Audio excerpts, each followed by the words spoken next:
Welcome to Lecture 7 on Kant's philosophy of the self in the critique of pure reason.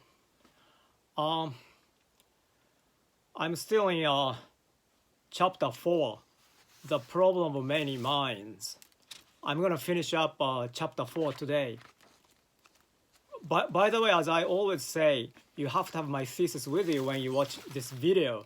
And those of you who don't have a thesis, you can download it from your computer. This is how you Kant's philosophy of the self at Amherst. This is how you download my thesis, and you really have to have it with you when you watch my videos. Okay. This lecture series is based on Kant's philosophy of the self I wrote back in the 1980s. And please download it from your computer. Okay? And this thesis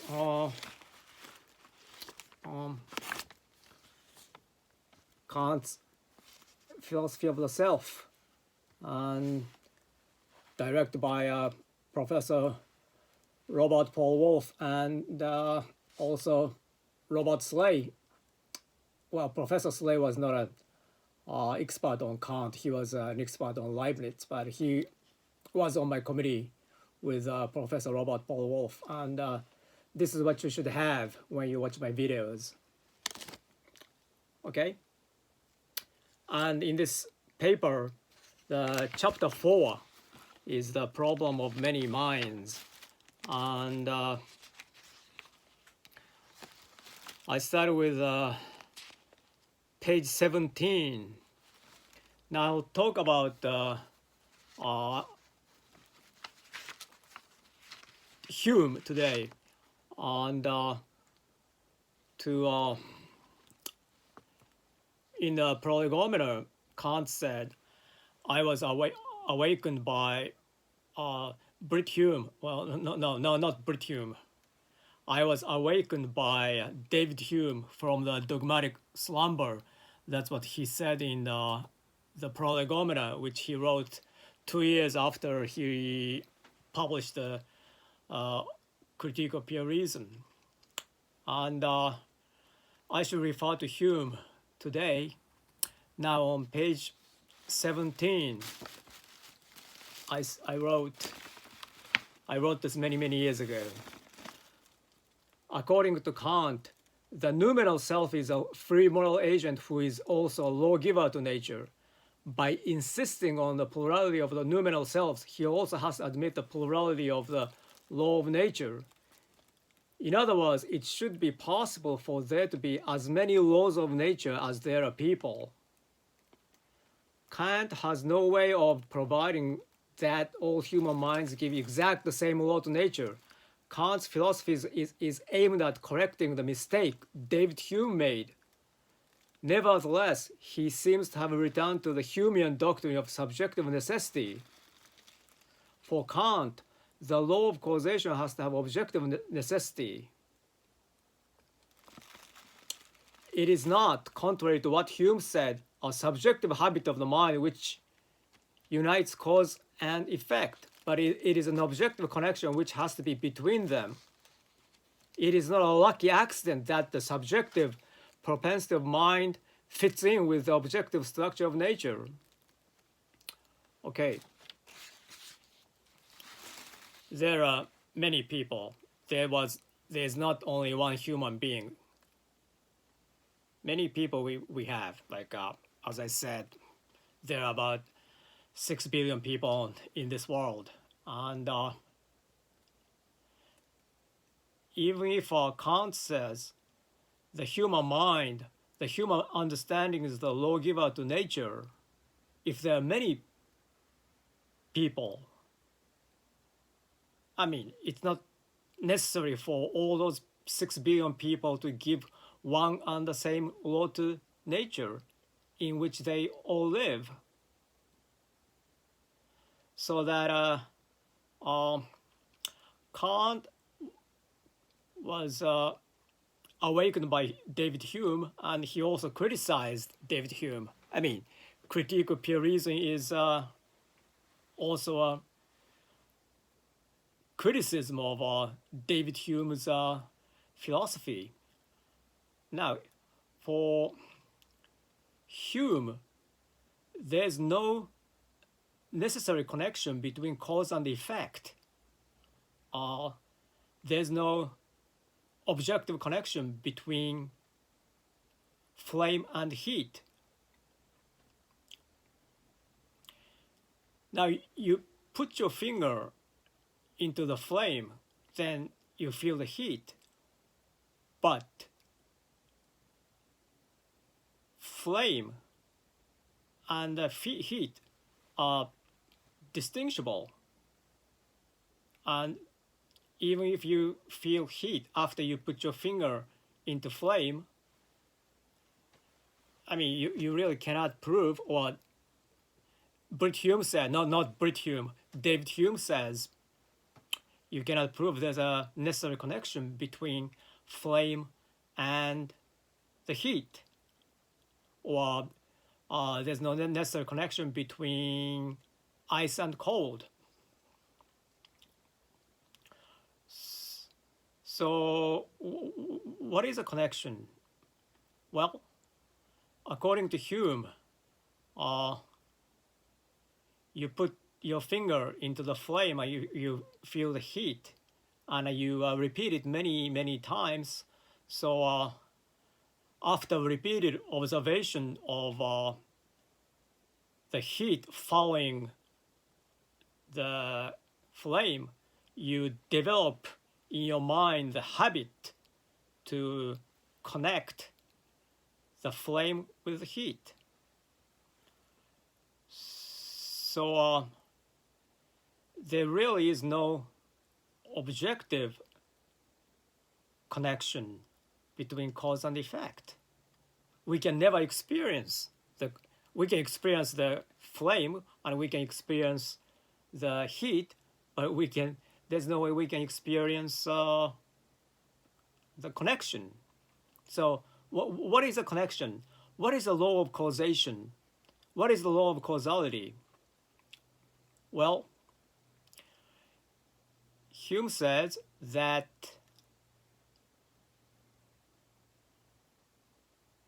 after repeated observation of the constant conjunction between cause and effect, for instance, between the flame and the heat, you develop in your mind the habit or custom to connect the cause and effect, for instance, between the flame and heat.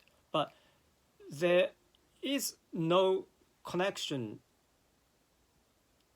in the objects. There's no connection, or we cannot prove the connection between flame and heat. So the connection is not in the objects, but in the subject, the I. So it is the subjective habit of the mind which unites cause with effect. So for Hume, that's the connection between cause and effect is subjective, even though it is necessary, as I said on page 17, it is a subjective necessity and not objective necessity. And if not, it's not objective necessity. I mean, you can't really say there's a necessary connection between cause and effect. But to criticize what Hume said, Kant brings in subjective unity. See, for Kant, the law of causation has to have objective necessity. For the connection between cause and effect be objective, Kant brought in the concept of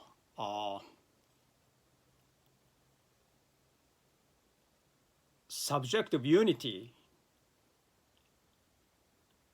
He replaced Hume's subjective habit or subject. He replaced David Hume's subjective habit by subjective necessity. I'm sorry.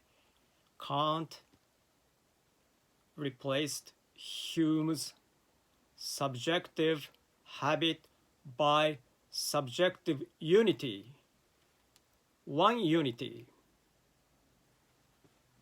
which synthesizes the phenomena, events in this nature according to rule. So what Kant brought up is subjective unity, not subjective habit. But as I said, Kant never really thought about the existence of many minds. There are many people, so if there are only one human being, like I'm here by myself, there's one human being, and there's one unity, there's one transcendental unity of our perception, there's no problem. But the fact is, there are so many people in this world, so that it is a lucky accident for all 6 billion people to give one and the same law. Because if there are 6 billion people, there can be 6 billion laws of nature, or there might be 6 billion cosmoses, or there are 6 billion natures, and each one of them lives, each human being lives in his or her own nature. But we meet other people, we meet them on the street, we meet them in office and everywhere. So for Hume, the connection between cause and effect is just a subjective, lucky accident. It is the subjective habit of the mind happens to fit in with the objective structure of nature. It's just an accident, a lucky accident, and Kant tried to correct it. Well, Mr. Hume, it's not just a lucky accident. The law of causation is necessary. It has to have a objective necessity, and to prove it, Kant says, well, there's a subjective unity of the human mind. But as I said, he lived by himself and he spent most of time by himself. He never had a wife or children.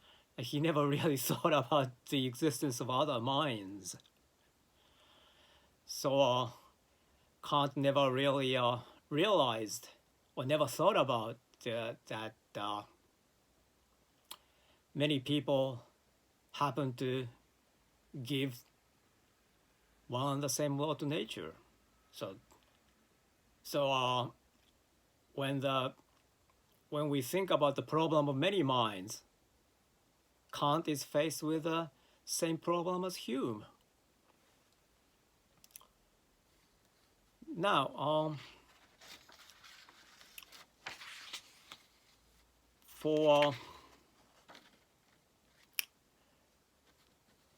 if you take a history of philosophy, well, these days some colleges and universities, some American colleges and universities no longer require the students to take a history of Western philosophy, but until about, say, 20 years ago or 10 years ago, all colleges and universities require you to take history of philosophy courses.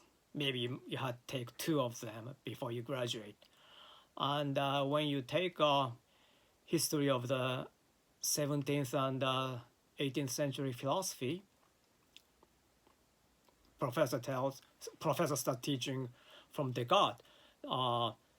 Descartes' discourse on method. He starts with Descartes' discourse on method and 6 meditations, then Spinoza's ethics, and Leibniz' discourse on metaphysics and monadology. Then he goes to Locke, Berkeley, and Hume, and professor often taught Hume's treatise on human nature. Then he goes on to Kant. And when the professor starts teaching Kant's critique of pure reason, well, most of the professors spend only about 2 weeks for Kant's critique of pure reason, because he has only 1 semester to teach like 7 philosophers. And when he starts lecturing on Kant, he says, well, Immanuel Kant was awakened by David Hume, and he often says it is David Hume's treatise of human nature which awakened Kant. But I have some doubts about that. I mean, I don't even know if Kant read a whole book of treatise of human nature. The book of David Hume, Kant read very carefully was the Inquiry Concerning Human Understanding. And treatise of human nature, Kant read only parts of it. Why? Well, Kant couldn't read English. And the treatise of human nature was not translated into German until the time when Kant was finishing up the Critique of Pure Reason. On the other hand, the Inquiry Concerning Human Understanding was translated into German before Kant started writing the Critique of Pure Reason. So I think he was more influenced by the inquiry than the treatise. I mean, parts of the treatise of human nature was translated into German too, so he was probably partly influenced by the treatise of human nature also. But the book of David Hume, which gave Kant so much influence, was the Inquiry Concerning Human Understanding, not the treatise of human nature. That's how I think. Some people disagree, but I think the influence of the treatise of human nature on the Critique of Pure Reason is sometimes exaggerated by some professors of history of philosophy. And even in the Prolegomena, Kant says, I was awakened by David Hume, but he never says he was awakened by the treatise of human nature.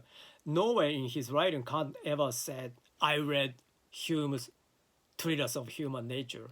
All he said was he read it. He read Hume's book, but never tells us which book of Hume's he read. So what I think is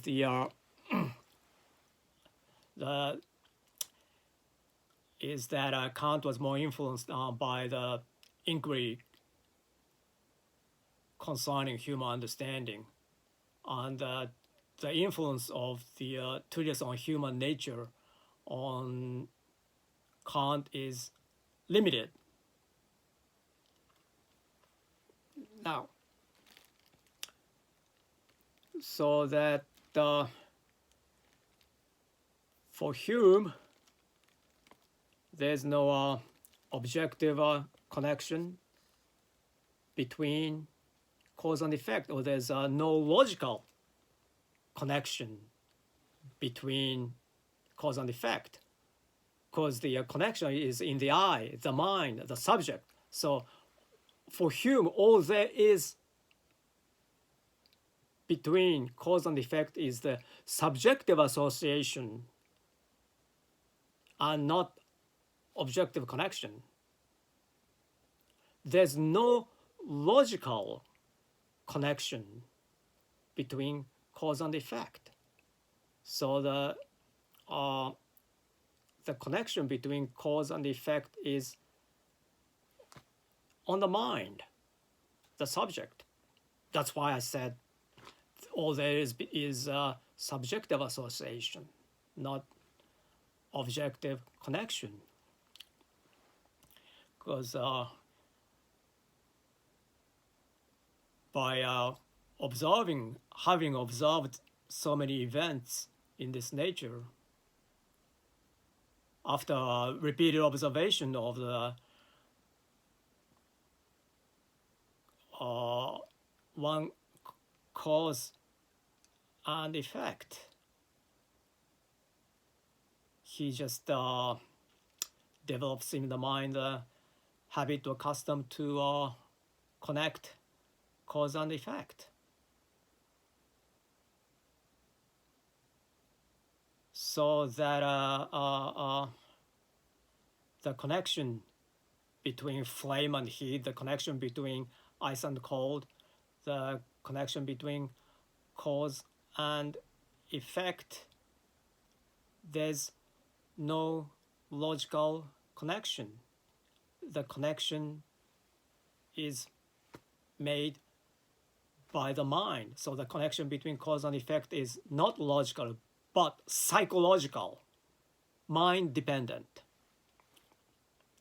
And Kant said, no, there must be objective connection. And he wrote the whole Critique of Pure Reason to refute Hume's doctrine.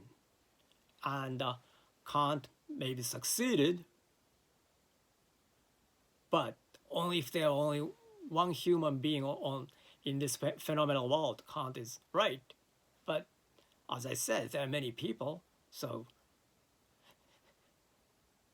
it's not necessary for all human beings to give one and the same law of causation. So I say on page 18 of chapter 4, I read, in order to solve the ancient problem of the many, one and the many, Kant presents the subjective unity and not the subjective habit of mind for the objective constitution of nature. It is a unity which makes nature possible. But by admitting the existence of many minds, he is faced with unities rather than a unity. The problem of the one and the many was not answered, but replaced by the problem of the ones and the manys. Because there are many unities, there are many minds, there are many unities of apperception, not only one. So that's the problem Kant is faced with. So Kant thought he really solved the problem of David Hume, but he didn't. And actually, so that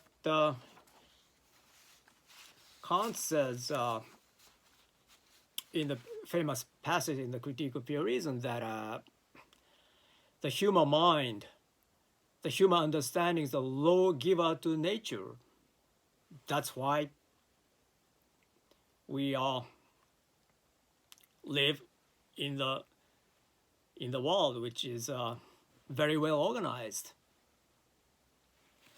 But for Hume, is the philosophy is based on observation. As I said, after repeated observation of constant conjunctions between cause and effect, he concludes it is subjective habit of the mind, which connects cause with effect. So Kant is the lawgiver to nature. For Kant, the human mind is the lawgiver to nature. For Hume, the human mind is the law observer of nature. So for Kant, the mind is a lawgiver to nature. For Hume, the mind is a law observer of nature. I wrote it down. I don't have a whiteboard, so I have to write on a piece of paper. So human mind, for Hume, for Hume, law observer of nature. Kant, lawgiver to nature. Now some people say, did Hume never said the human mind is a law observer of nature, although Kant said the human being is human mind is a lawgiver to nature. So people who criticize me say, why do you say what Hume never said he said? Well, Hume didn't say he's a law observer of nature, but if you have read Hume's books, I mean, you really come to know that for Hume, his philosophy is based on the observation of events or phenomena in this nature. So, although Hume himself didn't say the human mind is a law observer of nature, I think that's what he's saying.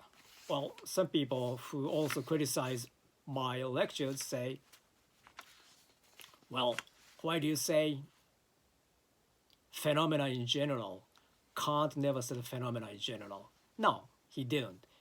He said object in general. He talked about the object X or transcendental object. Transcendental object is different from transcendent object, but that's object X, object in general, and not phenomena in general. Some people say to me, hey, you have no justification in saying the term phenomena in general. Well, why I said phenomena in general, I explained in lecture 2, so you can watch lecture 2 why I use the term phenomena in general. Likewise, I said David Hume, for him, human mind is the law observer of nature. He never said that, but if you have studied Hume's philosophy, I think you can agree, you can understand why I say I use the term law observer. Okay? And, well, actually, even the term descriptive metaphysics, I mean, Kant never used the term descriptive metaphysics. I mean, P.F. Strawson used the term descriptive metaphysics. Well, he didn't use the term in the bounds of sense. He used that in his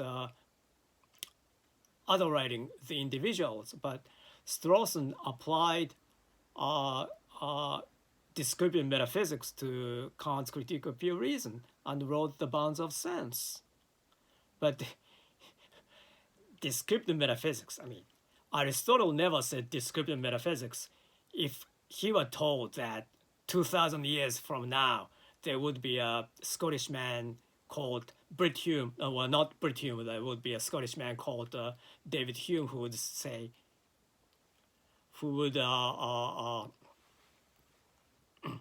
reject the connection between cause and effect, and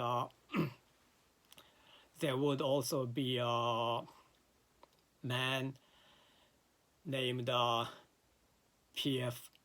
Strawson who would use the term descriptive metaphysics. I think Aristotle would have freaked out. And if Kant was told back in the 70s, 80s, there would be a book entitled The Bounds of Sense. And the man named P.F. Strawson would use the term, would refute your philosophy by using descriptive metaphysics. I mean, for Kant, the term descriptive metaphysics is very unacceptable, I think. I mean, for Kant, metaphysics is something not describable. That's what Kant's critique of pure reason is all about. If someone would say descriptive metaphysics to criticize his critique of pure reason, Kant would have been freaked out. Well, P.F. Strawson is a great intellectual, and his way of reading is one way of reading Kant.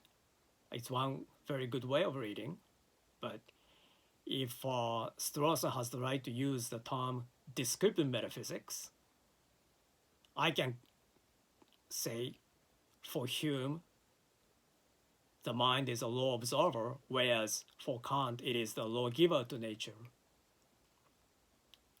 And I should be able to say phenomena in general, as I said in lecture 2 of this series. I mean, so I sometimes use my own words, own terms to describe my own reading of Kant. Also, before I conclude this lecture 7, I have to say, since I referred to David Hume, I should say a few more things. What for Hume, idea is a copy of impression. Any idea is a copy of impression. There's no idea apart from an impression to which it corresponds. And now, when Hume says idea, that's different from what Locke says idea. What idea for Locke is perception for Hume. And perception for Hume is representation for Kant. I wrote it down. And here. For Locke, idea for Locke is perception for Hume and representation for Kant. And this is what I would like you to know. Since I don't have a whiteboard, I just write these things on a piece of paper and show it to you. So Locke idea, Hume perception, and Kant representation. Now the term representation, I haven't used in this lecture series. I always use the term appearance. Well, representation and appearance are interchangeable, but I avoid using the term representation. I use the term appearance because people might get confused if I use appearance. If I sometimes say appearance, sometimes say representation, so people get confused. Well, what's the difference between representation and appearance? There is really no essential difference between appearance and representation. Well, to be strict, there are some differences between appearance and representation, but I mean that's very complicated. But to avoid the confusion, I just use the term. I have used the term appearance and never used the representation. But next lecture will be lecture 8, and from now on, I will sometimes have to use the term representation rather than appearance. And I just want you to know that what is representation for Kant is perception, and perception for Hume is idea for Locke. This is what I'd like to have you to know. And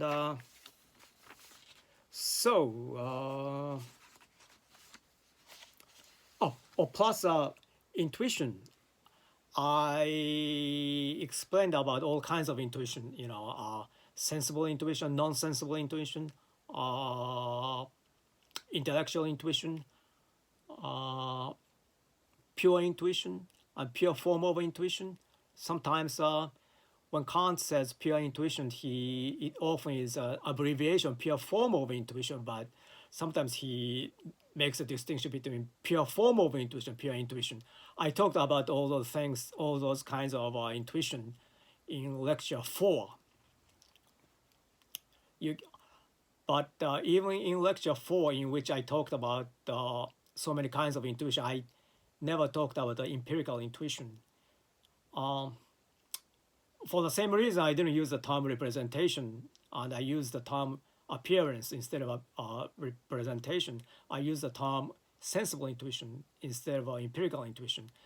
Sensible intuition and empirical intuition are interchangeable, but I always said sensible intuition because if I use the two terms for the same thing, the viewers again get confused. So just as for the same reason, I avoid using the term representation. I avoid using the term empirical intuition. But from now on, from next lecture on, I sometimes have to talk about, say, representation, and I also have to say empirical intuition rather than sensible intuition, because I will talk about empirical knowledge and non-empirical knowledge, and so on and so forth. So next lecture will be lecture 8, and I look forward to seeing you again. Thank you for watching this video.